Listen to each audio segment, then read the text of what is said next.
So in this presentation in our 12 lead EKG series, we're going to talk about which leads give you different camera angles of various ventricular walls, and then what ST changes we're looking for when we do 12 lead analysis. So here we have various walls of the ventricles. We have the inferior wall and the septal wall,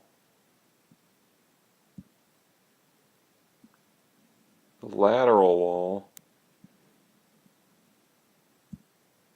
and then finally the anterior wall.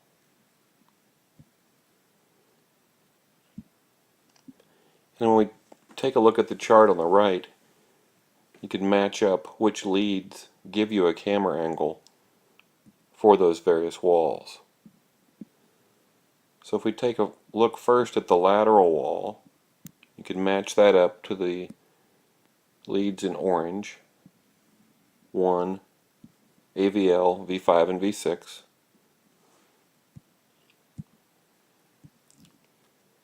And then if you take a look at the septal wall, which is right here in the center in yellow, you can see how that corresponds to V1 and V2. And then V3 and V4 help you look at this anterior wall. And finally, of course, the inferior walls match up with 2, 3, and AVF. It's another screenshot from one of the apps that we use. Gives you an idea of where the chest leads sit and what views you can get from that of the various lateral, anterior, and septal walls. The inferior walls are not shown on this, of course, because those are viewed with limb leads 2, 3, and AVF. Here's a summary chart of what we just talked about, and you can see that AVR has no particular view of a dedicated wall.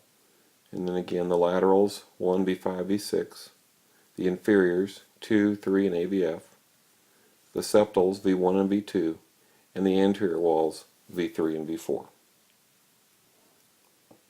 So here we look at ST changes, whether they're elevation or depression. And these are the changes we're going to look for as we try to identify cardiac ischemia and cardiac injury, muscle injury. We're going to look in each lead and look for these changes, and then by referring back to the charts that we've just looked at with inferior wall, lateral wall, septal wall, etc., then we'll be able to determine where the injury is occurring based on where we see changes in the 12 lead. When we look for and find ST changes, whether they're ST segment elevation or ST segment depression, then we're going to measure how much elevation or depression there is, and that measurement needs to be fairly precise. It needs to be done using the concept of the J point. The J point is the point at which the QRS ends and the ST segment begins. And then we'll find the baseline and measure the number of squares of elevation, or in this case depression, from the baseline at the J point. So in this example, we believe we have ST elevation, and so we'll look at where the baseline is, and then we'll find the J point, and we'll measure how many squares of elevation we have at that point, and in this case we have 1 square of ST elevation. So here's a sample 12 lead EKG from one of the apps that we use frequently in the classroom, and this gives us an opportunity to look for ST changes, and they're fairly obvious: elevation in V4 and V3 and V2.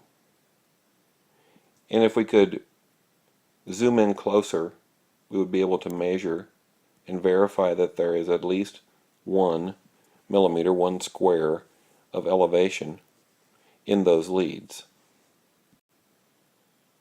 So now we add our chart back in to help remind us of which leads look at which ventricular wall so we can match up where these changes are occurring.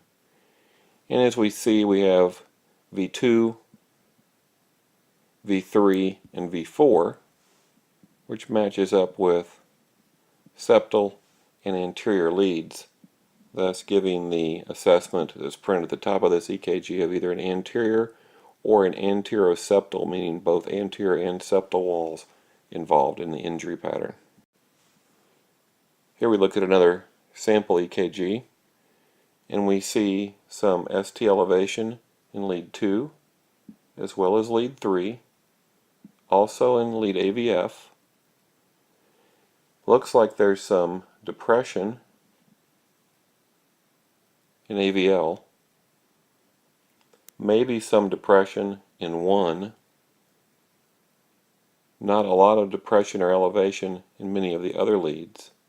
And I also want to point out that some 12 leads will give you a rhythm strip down here at the bottom, so this entire bottom row is just one continuous lead 2 rhythm strip. Again, putting our chart back in here, looking at 2, 3, and AVF, which matches up with 2, 3, AVF, so inferior. So we know that we have changes in the inferior leads. We also see a little bit in AVL, maybe a little bit in 1, which would tend to make us think that there may be some lateral involvement as well. And so the assessment of this EKG is probably that there is inferior injury or maybe inferior lateral injury. So in summary, when we look at a 12 lead for injury, ischemia, or infarct, the first thing we're doing is identifying ST changes. We're looking for ST elevation or ST depression as measured from the J point to the baseline. And then we note which leads have those changes. And then we consult our chart or our memory to determine which ventricular walls are involved. So that kind of wraps up stage 1 of 12 lead assessment for injury, ischemia, or infarct.